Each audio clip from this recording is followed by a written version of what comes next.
Hadirin yang berbahagia, akhir-akhir ini begitu banyak terjadi kejadian yang disebut kenakalan remaja, aneka perbuatan negatif atau menyimpang yang dilakukan oleh para remaja, seperti yang dianggap oleh mereka seperti biasa-biasa saja. Bahkan ada yang menganggapnya sebagai sebuah kebanggaan tersendiri bagi mereka. Mereka mengatakan hal tersebut menunjukkan simbol sebuah keberanian. Itu untuk sangat memprihatinkan kita semua. Contohnya yang merokok yang belum usia 18 tahun ke atas. Mereka bangga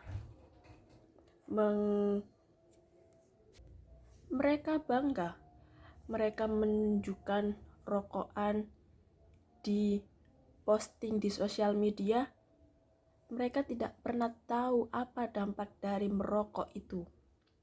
Ada dampak dari kesehatan tersendiri, dampak lingkungan, dan dampak untuk kita semua. Contoh untuk dampak dari kita sendiri, organ-organ tubuh kita makin rusak. Orang yang tidak merokok seperti anak kecil jadi ikut kena dampaknya. Orang tua harus selalu mengawasi anaknya untuk jangan merokok. Yang kedua, dampak sosial. Emang mereka menganggap rokokan itu seperti biasa, tapi bagi orang yang tahu aturan, itu belum boleh anak di bawah umur 17 tahun untuk merokok. Dan merokok pun sekarang ada aturannya, yaitu umur 21 tahun ke atas baru boleh merokok. Tapi apa? Anak SD sudah merokok, anak SMP sudah merokok. Nah, SMA pun sudah dianggap hal yang wajar untuk kita semua. Yang ketiga ada dampak untuk orang lain. Contohnya, anak kecil yang belum merokok pun kena asapnya, itu sudah kena paru-parunya. Kasihan, ibu hamil juga. Padahal di tulisan rokok tersebut sudah ada larangan. Rokok itu berbahaya, merusak jantung, organ tubuh lainnya, dan dapat menyebabkan impoten dan atau keguguran. Maka ingat ya anak-anak, jangan merokok. Rokok itu bahaya.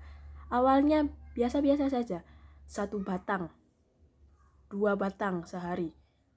Lama-lama akan meningkat. Lama-lama mereka akan tambah dosisnya. 1 batang, 2 batang, 3 batang, bisa 1 pak 1 hari. Itu sangat miris. Kasihan kan?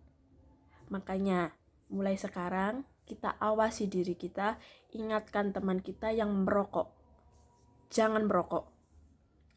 Dampak banyaknya rokok itu sangat-sangat berbahaya.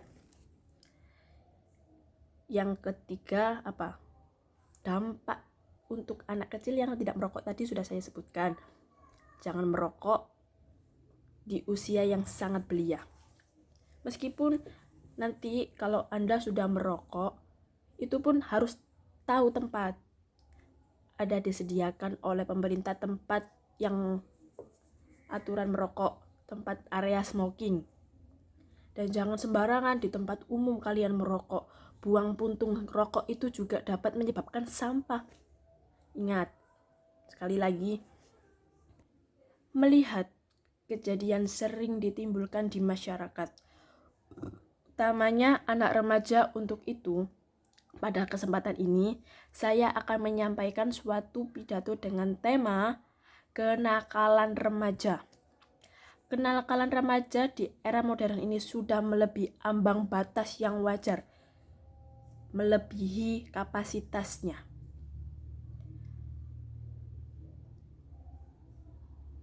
Banyak anak di bawah umur yang mengenal rokok, narkoba, seks bebas, dan terlibat banyak hal-hal kriminal.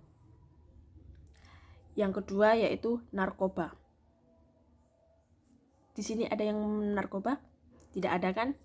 Ya, Makanya dari itu, saya harap di kelas saya ataupun sekolah saya tercinta ini tidak ada orang yang mengkonsumsi narkoba. Narkoba banyak jenisnya. Ada yang obat telan, disuntik, ataupun ditempel di lidah seperti perangko pun juga ada. Banyak dosisnya.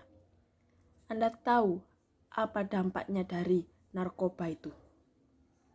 Seperti orang yang melayang, dapat merusak organ tubuh, yang pada lagi dapat menyebabkan kematian atau yang diakibatkan overdosis obat yang terlalu tinggi.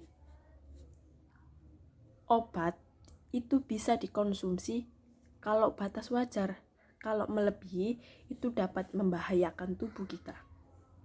Makanya kalau beli obat, ingat harus dengan resep dokter. Yang ketiga, ada seks bebas. Seks bebas banyak macamnya. Yang pertama dari pergaulan bebas atau lingkungan. Lingkungan kalian bagaimana? Sudah aman belum buat yang namanya pergaulan? Ingat, misal kalau lingkungan Anda kurang untuk keamanan kita, sudah kita menahan diri untuk tidak ikut-ikut seperti mereka. Seks bebas banyak macamnya. Yang mulai pertama dari pacaran. Pacaran awalnya pegang-pegangan, suka gitu. Itu dapat menyebabkan ke arah seks bebas. Banyak yang gonta-ganti pacar dan melakukan hubungan suami istri padahal itu mereka belum menikah. Gimana itu? Makanya kita kalau ada teman yang begitu, kita saling mengingatkan sebagai teman. Dan yang keempat, terlibat banyak tindakan kriminal padahal usia mereka masih dini. Banyak anak kecil yang sudah mencuri barang-barang besar seperti membegal sepeda motor, mencuri helm, mencopet. Bayangkan, miris sekali bukan? Maka dari itu saya ingatkan sekali lagi, lindungi diri kita, lindungi lingkungan kita, agar terciptanya lingkungan yang aman dan nyaman untuk usia-usia kami. Kenakalan remaja sudah sangat sering diperbincangkan lewat ceramah, dialog, atau penyuluhan, ataupun berita-berita yang ada di sosial media maupun televisi. Bahkan sering diekspos di media massa, bukan? Koran contohnya. Pada intinya, upaya seperti itu bertujuan mengendalikan kenakalan remaja yang ada di Indonesia, mengikuti standar baku pengendalian sosial yang meliputi tindakan preventif dan represif, baik secara persuasif atau koersif. Juga tindakan efek jerah melihat yang terjadi yang diulang-ulang. Namun, perlu disadari, upaya positif jika dilakukan dengan cara tidak cermat bisa menimbulkan output negatif atau kontradiktif.